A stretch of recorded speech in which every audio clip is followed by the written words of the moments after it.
સ્થિતિ વસતા શુદ્ધ આત્મતત્વની જય હો, પ્રણામ, જય જીનેન્દ્ર. પરમ માંગલિક ગ્રંથ પ્રવચન સારજીનો આપણે સ્વાધ્યાય કરી રહ્યા છીએ. આજે વિષય છે ને એ આહાર પર આપણે ફોકસ કરીશું ને આપણા માટે ભોજન એના ઉપર જે ગાથાઓ છે, અમુક ચાર્ટ્સ છે, અમુક ટેબલ્સ છે, એ ફોકસ રાખીશું જેથી આપણી ભોજનની ક્રિયા શુદ્ધ બને અને આપણા પરિણામો વિશુદ્ધ થાય. શરૂઆત કરી આજની પૂજામાં 2 લાઈન આપને યાદ હોય તો. અભિનંદન ભગવાન ગર્ભમાં કયા વિમાનમાંથી આવ્યા હતા? વિજય વિમાન. વિજય વિમાન એટલે કયું વિમાન? સૌથી ઉપરમાં છે ને 5 અનુત્તર વિમાનો: જયંત, વિજય, વિજયંત, અપરાજિત અને સર્વાર્થ સિદ્ધિ. ત્યાંથી કયા માતાના? સિદ્ધાર્થ માતાના ગર્ભમાં આવ્યા હતા. તો વિજય વિમાનની પહેલા એ ક્યાં હશે? અનુમાન લગાવો. એની પહેલા એ શું હશે? મનુષ્ય. મનુષ્યમાં શું હશે?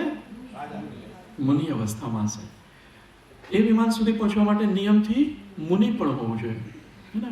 ઉત્કૃષ્ટ ચર્યા હોવી જોઈએ. 28 મૂળ ગુણોના ધારી મુનિ મહારાજ હોય એ જ એ વિમાન સુધી એટલું પુણ્ય અર્જિત કરીને પહોંચી શકે. દરેક પૂજા હોય છે, પૂજાથી ખૂબ ભાવ વિશુદ્ધિ થાય છે અને એ સંયમ માટે ખૂબ ઉપયોગી છે. પૂજામાં કઈ જગ્યાએ હંમેશા ચારિત્ર્ય છે એ આપણને શીખવા મળે છે. સંયમ ધારણ કરવો જોઈએ. પૂજામાં ક્યાં હોય છે? દરેક પૂજામાં તપ કલ્યાણકમાં, હા, કે ભગવાન દીક્ષા લે છે ને એ બતાવે છે. એ મુનિ અવસ્થામાં આવે છે, દીક્ષા લે છે, દરેક પૂજામાં હોય છે. એ પણ આપણને સંયમ વિશે ઘણું બતાવે છે. તો આ બધી ગાથાઓ છે. એમાં ગઈકાલે આપણે થોડો વિચાર કર્યો હતો કે આપણું ઘર હોય, કુટીર હોય, એના પ્રત્યે રાગ છે કે રાગ નથી? રાગ છે. કોઈ કંઈ લઈ જાય એમાંથી થોડી નાખી દો, કેટલો રાગ છે. તો મોક્ષ પ્રાપ્ત કરવો એ વિતરાગ અવસ્થામાં થાય છે કે રાગ અવસ્થામાં થાય છે? વિતરાગ. તો આ રાગ હશે ત્યાં સુધી આપણને વિતરાગ અવસ્થા પ્રાપ્ત થશે નહીં થાય, હે ને? તો આપણે એ ધ્યાનમાં રાખવા માંગીએ છીએ. હજુ જે રાગ છે, ઘર કે ગ્રહ સંબંધી હોય, સ્ત્રી પુત્ર પરિવાર સંબંધી હોય, ધન સંબંધી હોય, એ રાગ જ્યારે જશે ત્યારે વિતરાગ અવસ્થા પ્રાપ્ત થશે, ત્યારે અરિહંત અવસ્થા પ્રાપ્ત થશે. એ પહેલાં નહીં થાય. એટલા માટે આ ત્રીજો અધિકાર એમાં રાગનો ત્યાગ બતાવ્યો છે. રાગના ત્યાગને ચારિત્ર કહે છે, એને સંયમ કહે છે. તો સમ્યક દર્શન, સમ્યક જ્ઞાન પર પહેલા 2 અધિકારમાં આપણે ઘણો વિષય જોયો. આપણે જોયું કે હું જીવ દ્રવ્ય છું, બીજા બધા દ્રવ્યો મારાથી ભિન્ન છે, બીજા બધા જીવ દ્રવ્યો પણ મારાથી ભિન્ન છે. હું જ્ઞાન દર્શન ઉપયોગ સ્વરૂપ છું, એમાં સ્થિર રહેવું જોઈએ, એકાગ્ર રહેવું જોઈએ. એવું ઘણું બધું દ્રવ્ય ગુણ પર્યાય, ઉત્પાદ ભેદ રહો, શુભ ભાવ, અશુભ ભાવ, શુદ્ધ ભાવ, એ બધું આપણે એકદમ સરસ પહેલા 2 અધિકારમાં જોયું. હવે એ જે જ્ઞાન ભાવ છે એની સાથે સાથે જે રાગ ભાવ બી જોડાયેલો છે, એ રાગ ભાવને આપણે દૂર કરવા માંગીએ છીએ આ અધિકારમાં. જ્ઞાન ભાવ તો આત્માનો સ્વભાવ છે, પણ રાગ ભાવ છે એ કોનો સ્વભાવ છે? કર્મના ઉદયથી થતો એક આત્માનો વિભાવ છે. તો એને દૂર કરવા માટે આપણે અલગ અલગ ઉપાયો કરવા માંગીએ છીએ, જે આજે થોડું વાંચન કરીશું. પ્રેક્ટિકલી આપણે આજે ઘણો બધો વિષય લઈશું, જે દરેક લોકોએ અહીંથી જાય ત્યારે એટલીસ્ટ એક વ્રત અને નિયમ લઈને જવાનું છે. અને તમે જ કહેશો આ નિયમ તો હું લઈ શકીશ. તો એક નિયમનું લિસ્ટ આપણે જોઈશું. એમાંથી આપ જે પણ ઇઝી હોય એ નિયમ ધારણ કરવાનો, જે ન ધારણ ઓલરેડી કર્યો હોય પછી આચાર્ય શ્રી પાસે જઈને એને વિધિવત ગ્રહણ કરવાનો એ નિયમને, અને નિરક્તિચાર પાલન કરવાનું, હે ને? એ પણ આજે આપણો એક ગોલ રહેશે. ઓકે, આપણે શરૂઆત કરીએ. અહીંથી વાંચીએ છીએ 229 ગાથા. અને આની સાથે સાથે પછી ઘણા બધા પિક્ચર્સ, ડ્રોઈંગ્સ છે, એમાં યાદ કરાવજો તો હું સ્વિચ કરીશ. આ જે સ્ક્રીન છે ને 229 ગાથા છે, 421 નંબરનું પેજ છે. બધાને મળી ગયું છે, અને જેને જોઈએ પુસ્તક લઈ શકે છે. વેલકમ પારસભાઈ, આદરણીય પારસભાઈ આપણી સાથે છે. પ્રાકૃતમાં લઈએ છીએ. એકમ ખલુ તમ ભવતમ अपरिपूर्णोदरं जहालब्धं चरणं भिक्षेण दीवा રસાવે ખમ્ણ મધુ મસમ. એથી ગુજરાતીમાં બધા સાથે. આહાર તે એક જ ઉણોદરને યથા ઉપલબ્ધ છે, ભિક્ષા વડે દિવસે રસે છા, હીનવણ મધુમાસ છે. અન્વયાર્થ. અન્વયાર્થ. ખરેખર તે આહાર એટલે કે યુક્ત આહાર એક વખત ઉણોદર યથાલબ્ધ એટલે કે જેવો મળે તેવો, દિવસે રસની અપેક્ષા વિનાનો અને મધમાંસ રહિત હોય છે. ભિક્ષાચરણથી દિવસે રસની અપેક્ષા વિનાનો અને મધમાંસ રહિત હોય છે. આહાર કોને હોય છે અને ભોજન કોને હોય છે? આહાર મુનિ મહારાજ, આપણે ભોજન હોય છે. આહારની ચર્ચા થઈ રહી છે. આહાર યોગી હોય છે અને યુક્ત આહાર હોય છે. યોગ સાધના આત્મામાં જે જોડાય છે એને યુક્ત આહાર હોય છે, અને આ યુક્ત આહારનું અહીંયા લક્ષણ બતાવ્યું છે. એ યુક્ત આહાર કેટલી વખત હોય છે દિવસમાં? એક વખત. પાણી પણ એક વખત. એ ભોજન વખતે જ જલ હોય છે. પછી ઠામ ચોવ્યાર હોય છે. ઉણોદર પૂર્વક હોય છે. ઉણોદર એટલે ઓછું ખાવું. કેટલું ઓછું ખાવું? એક ભાગ ખાલી રાખીએ. બે ભાગ આહાર લઈએ, એક ભાગ જલ અને એક ભાગ ખાલી રાખીએ. કેટલા ગ્રાસ હોય છે? મેક્સિમમ કેટલું? 32 ગ્રાસ. એક ગ્રાસમાં કેટલું હોય છે આહાર? એક ગ્રાસમાં 1/4 એક પ્રમાણ से બતાવ્યું છે. આશ્રય પ્રમાણ એક ગ્રાસમાં કેટલું? એક કવલ. એક કવલ એટલે 1000 ચોખા. 1000 ભાગ. અત્યારે એટલું બધું આહાર કોઈ લઈ નથી શકતું. આગળમાં જે ચતુર્થ કાળમાં પણ જે મુનિ મહારાજ લઈ શકતા હતા, એ અપેક્ષાએ 32 ગ્રાસ બતાવ્યા છે ને. 1000 ચાવલના દાણા હોય ને, એ એક ગ્રાસ કહેવાય. એવા 32 ગ્રાસ. એટલે એનું ક્વોન્ટિફાય કર્યું છે. આપણે જોઈશું આ બધા અહીંયા સ્ક્રિપ્ચર્સમાં. એ હું લઈ જઈશ સ્ક્રીન ચેન્જ કરીને.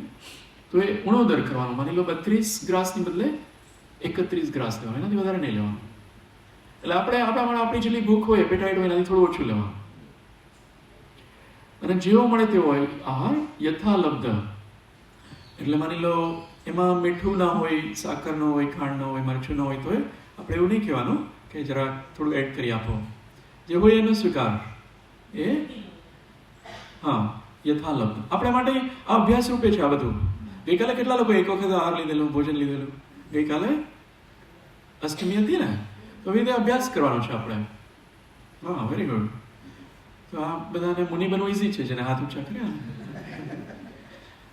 તો એક વખત ઉણોદર પૂર્વક અને યથાલબ્ધ. પછી ભિક્ષાચરણથી લેવાનો. ભિક્ષા એટલે પોતે નહીં બનાવવાનો આહાર. ભિક્ષામાં બ્રાહ્મણી ક્રિયા છે, ગોચરી ક્રિયા છે, એ પૂર્વક આહાર લેવાનો. હે ને? ભિક્ષા પૂર્વક મુનિ મહારાજ લે છે. દિવસે લેવાનો, રાત્રે નહીં લેવાનો. દિવસે શા માટે લેવાનો? દિવસે આપણે જોઈ શકીએ ને, બરાબર દેખાય, સૂર્યપ્રકાશમાં બરાબર જોઈ તપાસીને કોઈ જીવતો નથી અને ગ્રહણ કરીએ. રાત્રિમાં શું પ્રોબ્લેમ થાય છે? એ જ કલર વાળા ઉત્પન્ન થઈ જાય છે. જે આપણું ભોજન હોય ને, એ જ કલર વાળા. સૂર્યપ્રકાશની ગરમી ના હોય ત્યારે એ જીવોની ઉત્પત્તિ, યોની સ્થાન બની જાય છે. તો રાત્રે નહીં લેવાનું. રસ અપેક્ષા વિનાનો. એટલે આ બધા દૂધ, દહીં, ગોળ, ખાંડ, આ બધા રસની અપેક્ષા વગરનો લેવાનો અને મધ્યમાંસ રહિત લેવાનો. એટલે કોઈ પણ જીવની હિંસા ના થઈ હોય, ત્રસ્ત જીવોની, એવો આહાર લેવાનો. આગળ છે ટીકા. એક વખત આહાર તે જ યુક્તાહાર છે, કારણ કે તેટલાથી જ શ્રામણ્ય પર્યાયના સહકારી કારણભૂત શરીર ટકે છે. એકથી વધારે વખત આહાર તે યુક્તાહાર નથી, એમ નીચે પ્રમાણે 2 પ્રકારે સિદ્ધ થાય છે. 1. અનેક વખત આહાર તો શરીરના અનુરાગથી સેવવામાં આવતો હોવાથી અત્યંતપણે હિંસાયતન કરવામાં આવતો થતો યોગ્ય નથી, અર્થાત તે યુક્તાહાર નથી. વળી 2. અનેક વખત આહારનો સેવનાર શરીરના અનુરાગ વડે સેવનારો હોવાથી તે આહાર યુક્તનો એટલે કે યોગીનો નથી, અર્થાત તે યુક્તાહાર નથી. યુક્ત આહાર શા માટે નથી? તો બે કારણો બતાવ્યું. એક હિંસાયતન કરવામાં આવે છે. હિંસાયતન એ ફૂટનોટમાં લખ્યું છે ને, એ વાંચો. હિંસાનું સ્થાન. હિંસાનું સ્થાન. હિંસાયતન એટલે હિંસાનું સ્થાન. એકથી વધારે વખત આહાર કરવામાં શરીરનો અનુરાગ હોય છે, તેથી તે આહાર અત્યંતપણે હિંસાનું સ્થાન બને છે, કારણ કે શરીરનો અનુરાગ તે જ સ્વહિંસા છે. આ નિશ્ચય હિંસા, જે રાગભાવ છે ને શરીર પ્રત્યે, એને લીધે એકથી વધારે વાર આપણે ભોજન કરતા હોઈએ છીએ, તો એ નિશ્ચય હિંસા છે. તો એ હિંસા વગરનો આહાર લેવા માટે એક વખત લેવાનો, અને શરીરનો અનુરાગ પણ ન હોવો જોઈએ. યોગીને નથી હોતો, તે આત્મામાં વારંવાર જોડાય છે, એટલા માટે પણ બે વખત આહાર નહીં લેવાનો. એટલું સ્પષ્ટ થાય છે. પછી ઉણોદર માટે કહે છે, અપૂર્ણોદર આહાર તે જ યુક્ત આહાર છે, કારણ કે તે જ પ્રતિહત યોગ વિનાનો છે. પૂર્ણોદર આહાર યુક્ત આહાર નથી, એમ નીચે પ્રમાણે બે પ્રકારે સિદ્ધ થાય છે. એક, પૂર્ણોદર આહાર તો પ્રતિહત યોગવાળો હોવાથી કથનચિત હિંસાયતન બનતો થકો યુક્ત એટલે કે યોગ્ય નથી. વળી બે, પૂર્ણોદર આહાર કરનાર પ્રતિહત યોગવાળો હોવાથી તે આહાર યુક્તનો એટલે કે યોગીનો નથી. જે નિશ્ચય હિંસા કીધી એ જ આમાં બતાવે છે કે આખા 32 ગ્રાસ ભોજન કરે તો એને ખૂબ જ રાગ હોય છે, અને રાગ ભાવ એ જ હિંસા છે, એટલે યોગીને એ યોગ્ય નથી.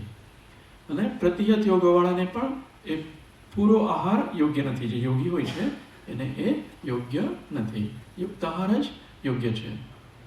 તો આ બે વસ્તુ આમાં બતાવી. પહેલી વસ્તુ બતાવી એક વખત જ આહાર લેવાનો, અને બીજી વસ્તુ ઉણોદરપૂર્વક આહાર લેવાનો.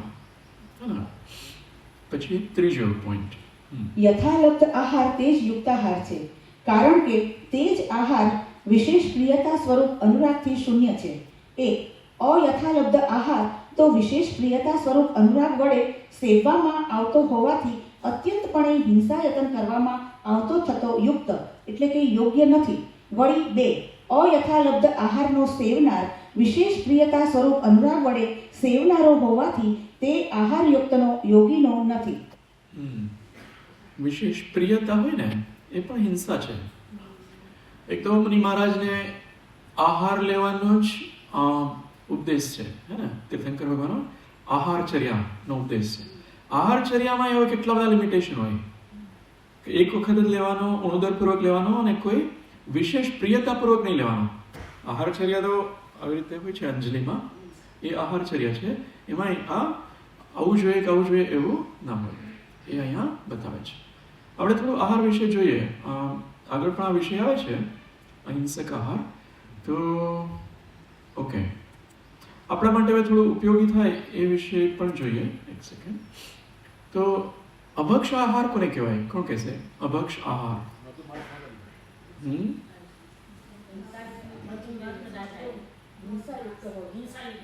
કયા જીવોની હિંસાયુક્ત હોય? ત્રસ્તીઓની. ત્રસ્તીઓ એટલે કેટલી ઇન્દ્રિયવાળા જીવો? 2 થી 5 ઇન્દ્રિયવાળા જીવો. એવો આહાર. તો આપણે કયો આહાર કરીએ છીએ એ અભક્ષ છે. ઇન જનરલ વાત કરીએ છીએ તો કયું ભોજન કરીએ છીએ આપણે એ અભક્ષ છે. દ્વિદળ છે, પછી વાસી ભોજન, પછી કંદમૂળ, હા, એ અભક્ષ અનંતકાયને લીધે એ પણ કહી શકીએ. પછી બજારનું જે પણ હોય એને અભક્ષ આપણે શા માટે કહીએ છીએ? માની લો ફ્રેશ જ બનાવ્યું હોય તો એને અભક્ષ શા માટે કહે છે?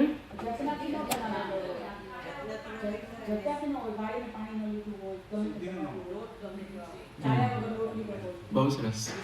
શોધન કર્યા વગર એને બધા ઘઉં છે એને લોટ દળાવ્યો હોય અથવા તૈયાર લોટ લીધો હોય છે, શોધન વગરનો હોય, એમાં ત્રસ જીવો પણ હોઈ શકે ને, એ દળાઈ ગયો હોય, હે ને. પછી એ લોકો પાણી ગાળીને બનાવતા હશે કેમને? તો પાણી ગાળીએ નહીં તો ત્રસ જીવોની હિંસા છે કે સ્થાવર જીવોની?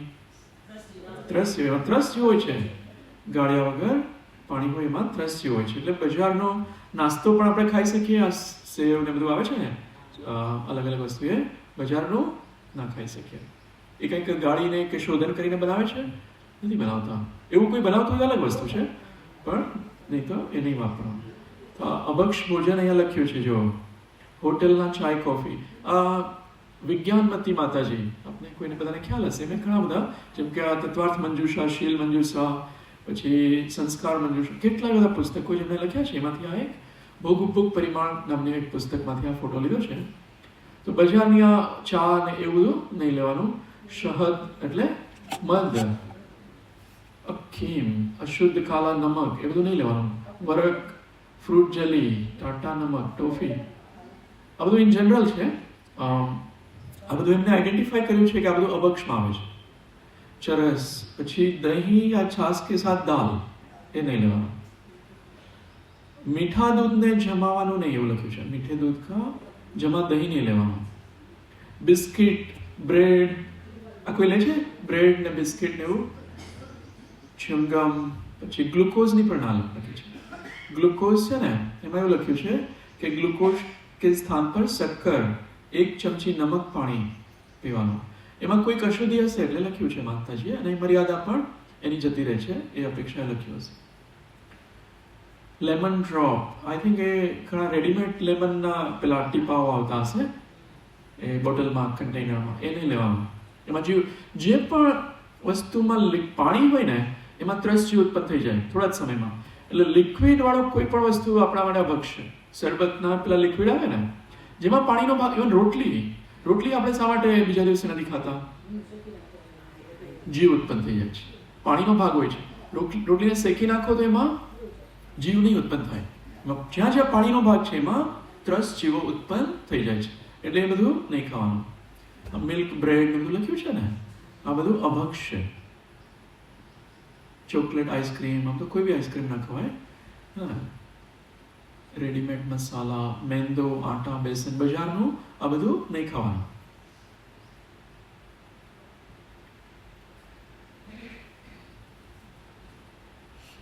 આ બધું રેસ્ટોરન્ટમાં ખાઈ શકીએ આપણે, રેસ્ટોરન્ટમાં પણ નહીં જમવાનું. એમાં પણ એ લોકો શુદ્ધિનું ભોજન નથી બનાવતા. એને ખબર પણ નથી હોતી ને, એમાં એનો દોષ નથી. એને ખબર નથી કે પાણીને ગાળવું જોઈએ, પાણીમાં ત્રસ જીવ છે એવું કોઈને ખબર બી ન હોય કે આમાં બધા જીવો હશે, ઘઉં, બાજરો, આ બધા મસાલામાં જીવ ઉત્પન્ન થઈ જાય અમુક દિવસો પછી, એ પણ એમને ખ્યાલ નથી હોતો. એટલે આ બધાનો ત્યાગ કરવાનો.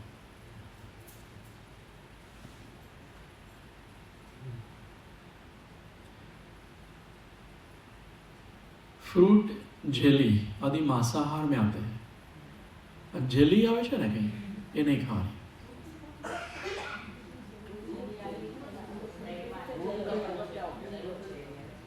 ફ્રૂટ જેલી, આઈ થિંક આ કોમા નથી. ફ્રૂટ જેલી એક વર્ડ લેવાનો. ફ્રૂટ જેલી લઈશું. આ બધા આપણે અભક્ષ પદાર્થો નહીં ખાવાના. અને પછી એક પિક્ચર જોઈએ. એક સેકન્ડ, આમાંથી જુઓ, આ ભોજન સંબંધી ધ્યાન. એક સેકન્ડ. ઓકે, ઘણો બધો વિષય છે આમાં. આહાર સંબંધી એમાં ગ્રાસ છે ને, એ આપણે જોયું 1000 ચોખા, એને એક ગ્રાસ કહે છે. હવે કવલાહાર, મુનિ મહારાજને કવલાહાર હોય છે. કવલાહાર એટલે હા, કવલ આ રીતે બનાવે ને એને કવલાહાર કહે છે. हाँ, तो आमा विशेष में तो जो दिन में एक बार खड़े होकर भिक्षावृत्ति से पानी पात्र में लेते हैं. भोजन करते समय खड़े होने की विधि विवेक. खड़े होकर भोजन करने का तात्पर्य शा માટે ઊભા રહીને ભોજન કરતા હશે લોકો? પ્રમાદ ના આવે. जो लख्યું છે खड़े होकर, जब तक खड़े होकर और अपने हाथ को जोड़कर या उनको ही पात्र बनाकर उन्हीं के द्वारा भोजन करने की सामर्थ्य रखता हूँ, तभी तक भोजन करने में प्रवृत्ति करूंगा, अन्यथा नहीं. आचार्य विद्यासागर जी कहता કે બધા કે મહારાજજી આપની તબિયત એટલી ખરાબ છે, આટલો તાવ છે, 105 ડિગ્રી તાવ, એને તાવ ચડે ત્યારે એટલો ચડી જતો. તો એ શું કે, એટલે શ્રાવકો કે આપણે અહીંયા જ આહાર વિધિ કરી દઈએ છીએ, આપ જ્યાં છો ત્યાં. તો કે જ્યાં સુધી આ ઊભો નહીં થઈ શકે ત્યાં સુધી મારે એને આહાર નથી આપવો. એ પ્રમાદ એટલો નથી એને કરાવો શરીરને. એને ઊભો થશે તો જો એને આહાર આપીશ, એ રીતે ઘણી વાર વાતચીતનો પ્રયોગ કરતા શરીર સાથે. हाँ, चालवामा सपोर्ट आता हो. इस प्रतिज्ञा का निर्वाह इंद्रिय संयम, प्राणी संयम साधन करने के लिए मुनियों को खड़े होकर भोजन का विधान किया है. आनाथी इंद्रिय संयम અને प्राणी संयम પણ થાય છે. नवधा परवी भक्तिपूर्वक 7 पंक्तिबद्ध 7 घरों से लाया हुआ आहार लेते हैं. 7 घर थी दूर ક્યાંયથી આવ્યો હોય તો એ આહાર શુદ્ધ નથી ગણાતો. એના માટે એ જે ચર્યા દરમિયાન આવા જવા દરમિયાન હિંસા થતી હોય છે. 46 દોષોથી રહિત હોય છે આહાર.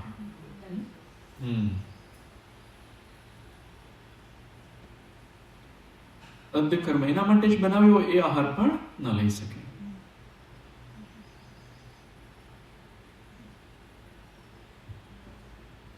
રસ નિરપેક્ષ આહાર લે છે. શુદ્ધ આહાર યથા લબ્ધ આપણે અત્યારે વાંચી રહ્યા ને એ જ છે 229. रस से निरपेक्ष मधुमासादि अभक्षों से रहित हुई है आहार ले छे. साधु स्वाद के लिए भोजन नहीं करते.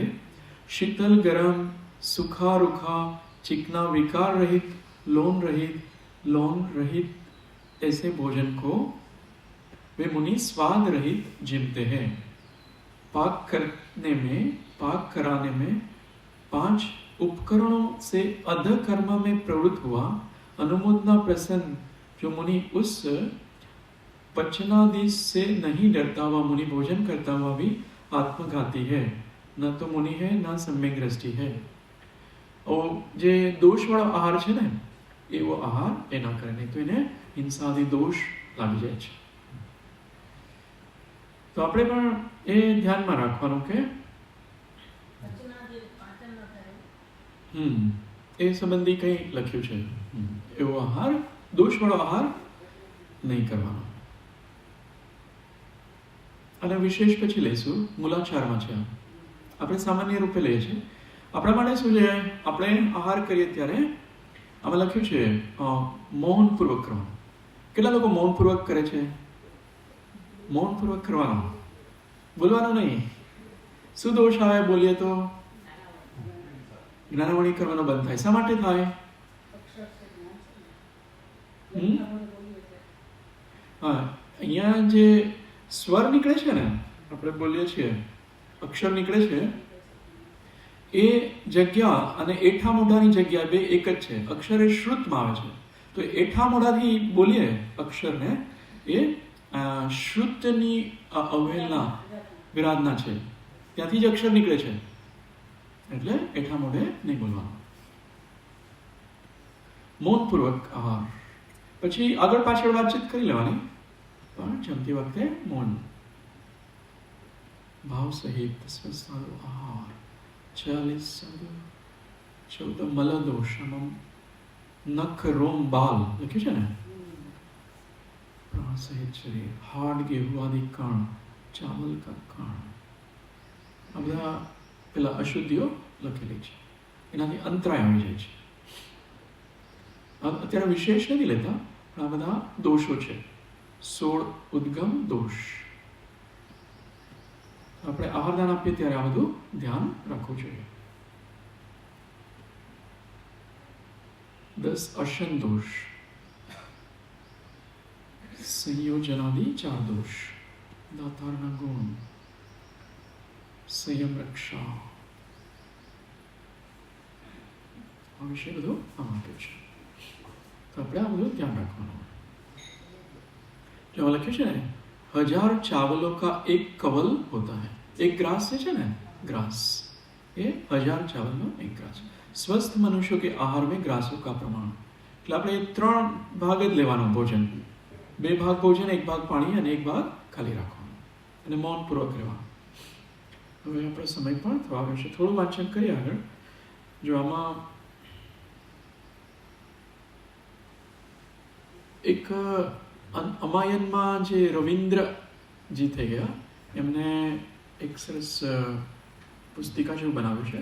બધું ટ્રાય કરીએ, જો આમાંથી નીકળે તો. એક સેકન્ડ, ફોટો ખોટા આવી ગયા, સોરી. કંઈક તો આને બંધ કરવું પડશે, પછી ખોલીએ. Okay, okay. તો ભક્ષ પદાર્થ છે ને એ અહીંયા લખ્યું છે. ઓ, કેળા, સંતરા, મોસંબી, અનાર, સેવ.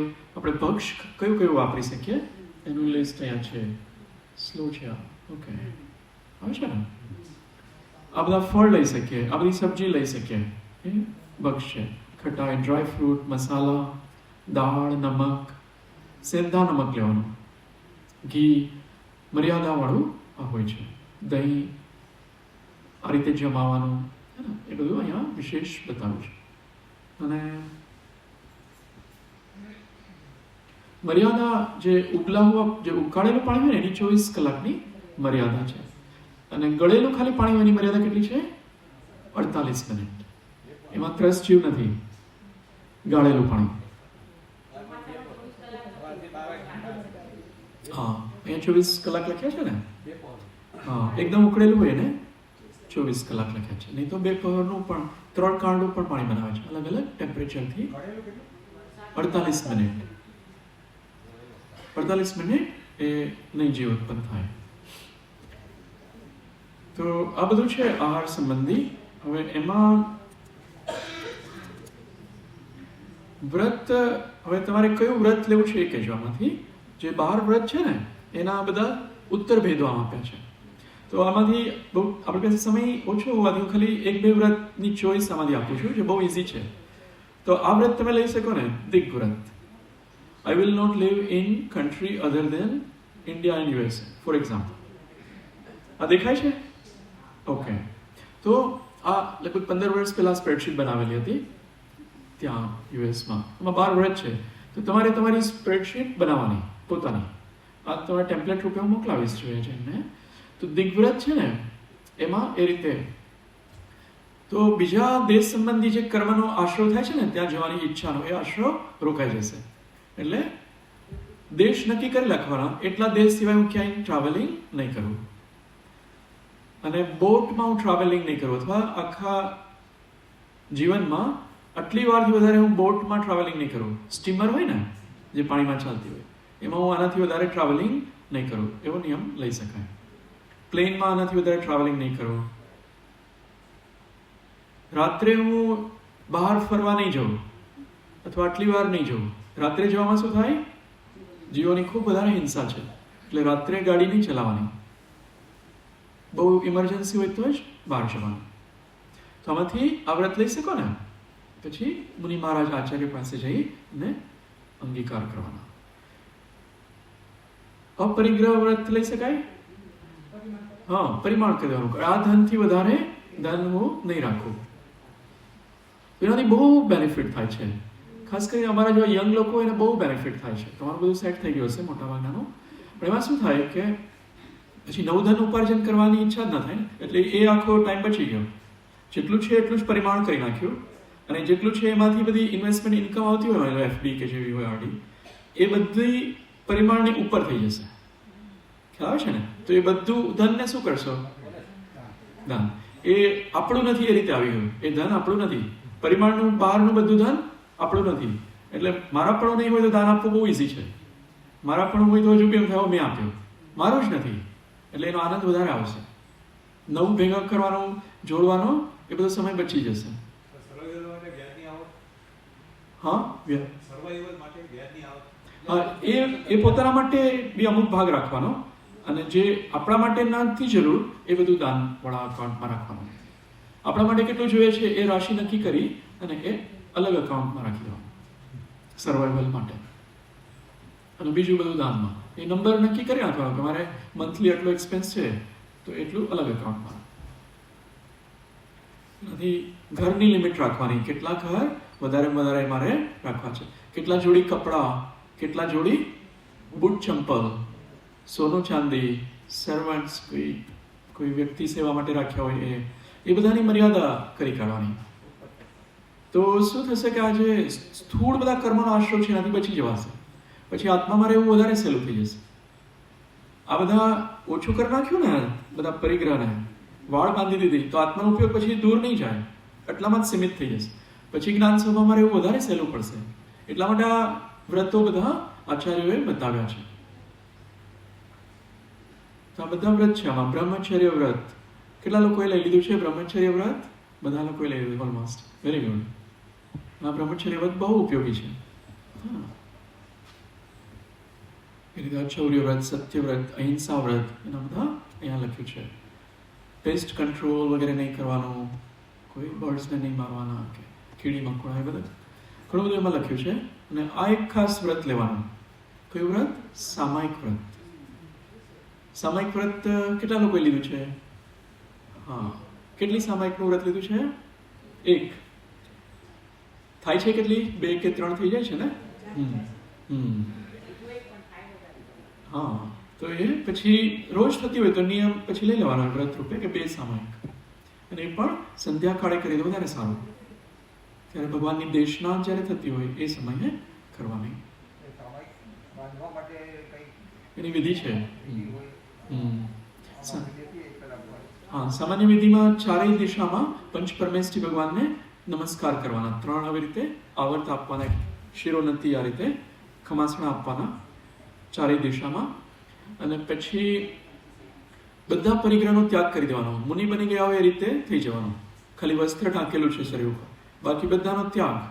બધા કષાયોનો ત્યાગ, સ્ત્રી પુત્ર પરિવાર બધાનો ત્યાગ, બોસરાવી દેવાનું બધું જ સામાયિક દરમિયાન. અને પછી અલગ અલગ વિધિ આ રીતે કરી શકો. પેલા સ્તુતિ વંદના કરવાની, ભક્તિ કરવાની, પછી 12 ભાવના ભાવી શકો, ગ્રંથ જે યાદ કર્યા હોય એની ગાથાઓ યાદ કરવાની, એના ઉપર ચિંતન કરવાનું, પ્રતિક્રમણ કરવાનું, જે દોષો થઈ ગયા આખા દિવસ દરમિયાન, પ્રત્યાખ્યાન કરવાનું, હવે હું પાપ નહીં કરું એ બધા. અને પછી કાયોત્સર્ગ કરવાનો. એ રીતે પણ સામાયિક લઈ શકાય. સ્વાધ્યાય પણ. એટલે આ દિગંબર હમણાં આંખ બંધ કરીને 48 મિનિટ બધું કરવાનું હોય છે. આ બધું મેં કીધું એ આંખ બંધ કરીને, જોવાનું નહીં. એ તો ઓલું સ્વાધ્યાય કહેશે, આ સામાયિક કહેવાશે. આંખ બંધ કરીને કરીએ ને એમાં આત્મામાં લીન થવા માટે મુખ્ય પ્રયોજન તો એ છે, આત્મ સ્વભાવમાં રહેવા માટે. તો આ બધા વ્રતો છે, એમાંથી જેટલા થઈ શકે એટલા કરવાના, લેવાના, હે ને? હવે આપણે જે વાંચતા હતા ને એ વિષય બધાને ખ્યાલ આવી ગયો ને કે બસ એક વખત ભોજન ઉણોદર કરવાનું અને યથાલબ્ધ ભોજન જે મળ્યું છે એ, અને ભિક્ષા, એના પછી દિવસે આહાર, અને આ બધા રસ વગરનો આહાર, અને માંસ આદિ રહિત જે સમસ્ત હિંસા તેન શૂન્ય છે એવો આહાર લેવાનો મુનિ મહારાજ માટે હોય છે. ને આપણે અભ્યાસ રૂપે હોય છે. અને મૌનપૂર્વક આહાર લેવાનો, ભોજન લેવાનું. અને ખાસ એ કરવાનું જે સાહેબજી કહે છે કે આ પેલું પૂતગલ છે એ આ પૂતગલમાં નાખું છું, અને આ પૂતગલમાં અંદર જઈ રહ્યું છે, અને હું જોનાર છું. એ રીતે ઉપયોગપૂર્વક લેવાનું. હું આત્મા છું એ બનીને જ ભોજન લેવાનું. જ્ઞાન દર્શન ઉપયોગમાં રહેવાનું, અને બધું જોઈને લેવાનું. એ ઉપયોગ છે એમાં કોઈ પ્રમાદ નથી. શોધન કરીને લેવાનું કે એમાં કોઈ જીવ નથી ને. જો જીવ નહીં હોય ને તો પણ હિંસાનો બંધ થાય છે. શેનાથી? ઉપયોગપૂર્વક ન લઈએ તો. તમે જોયા વગર ચાલશો ને, કોઈ જીવ મરતો નથી, પણ હિંસાનો દોષ લાગવાનો જ છે. યત્નાચારપૂર્વક જ ચાલવું પડે. એ રીતે ભોજનમાં પણ એષણા સમિતિપૂર્વક ભોજન કરવાનું. સફરજન ખાતા હોય તો એ જોવાનું, એમાં કોઈ જીવ નથી. કેરી હોય ખોલીને જોવાનું, પછી વાપરવાનું, હે ને? તો એ બધું ઉપયોગપૂર્વક. પૂતગલમાં પૂતગલ જાય છે અને હું એને જોનાર છું. એ રાગ ભાવ થાય છે ને, માની લો ગુલાબ જાંબુ હોય તો રાગ ભાવ નહીં જોવાનો, એને હું જોઉં છું કે હજુ રાગ છે. એ રીતે ભેદ વિજ્ઞાનપૂર્વક ભોજન લેવાનું. આપણે 1 મિનિટ ધ્યાન લઈ શકીએ? 1 જ મિનિટ લઈએ.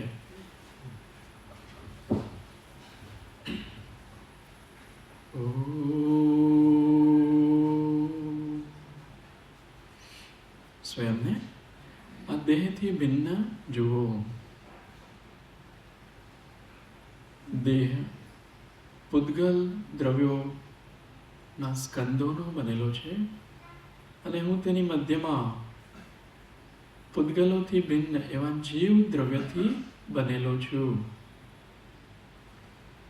પૂતગલોમાં વર્ણગંધ રસ સ્પર્શ છે, અને હું જ્ઞાન દર્શન મય છું, હું ચેતનામય છું, હું ઉપયોગમય છું. સ્વયંને ચૈતન્ય રૂપે જુઓ, દેહને પૂદગલ દ્રવ્ય રૂપે જુઓ. પાંચેય ઇન્દ્રિયો, આંખ, કાન, નાક, જીભા, સ્પર્શેન્દ્રિય, ઘ્રાણેન્દ્રિય બધી પૂદગલોની બનેલી છે, જળ છે, તેમાં જ્ઞાન નથી, તે કંઈ જાણતી નથી. તેની મધ્યમાં રહેલો હું જ્ઞાન દર્શન ઉપયોગ સ્વભાવી જાણનારો છું, દેખનારો છું. સ્વયંને જ્ઞાન સ્વભાવી જુઓ, આ શરીરને જળ રૂપે જુઓ, અચેતન રૂપે જુઓ. મનમાં ઉત્પન્ન થતા રાગ દ્વેષ ભાવો, ભોજન સંબંધી ભાવો ને પણ જળ રૂપે જુઓ. એ રાગ ભાવમાં ચેતના નથી, હું ચેતના રૂપે જાણનારો છું, દેખનારો છું. રાગ ભાવોને પણ પોતાથી ભિન્ન જુઓ. ભોજન દરમિયાન કોઈ દ્વેષ ભાવ થાય, તે ભાવને પણ પોતાથી ભિન્ન જુઓ. ચૈતન્ય સ્વરૂપો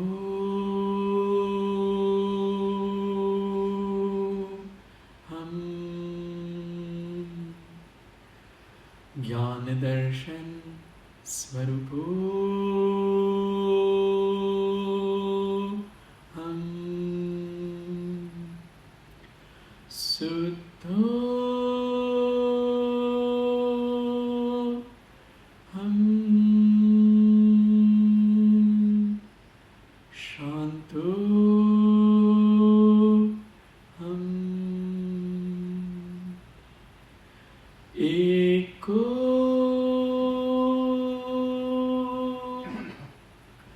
हम सो हम सो हम सो हम. પરમાત્માની વિતરાગ મુદ્રાના દર્શન કરીએ. હે પ્રભુ, આપના ચરણોમાં કોટી કોટી વંદન, નમન, નમસ્કાર. હે પ્રભુ, મને એવી શક્તિ આપો, બળ આપો, સામર્થ્ય આપો કે હું કશાયોથી બચી શકું, 5 પાપોથી બચી શકું, વિષય વિકારોથી, ઇન્દ્રિય વિષય ભોગોથી બચી શકું, જ્ઞાન દર્શન ઉપયોગમાં નિરંતર રહી શકું. હે પ્રભુ, મને એવી શક્તિ આપો, બળ આપો, સામર્થ્ય આપો. આપના ચરણોમાં કોટી કોટી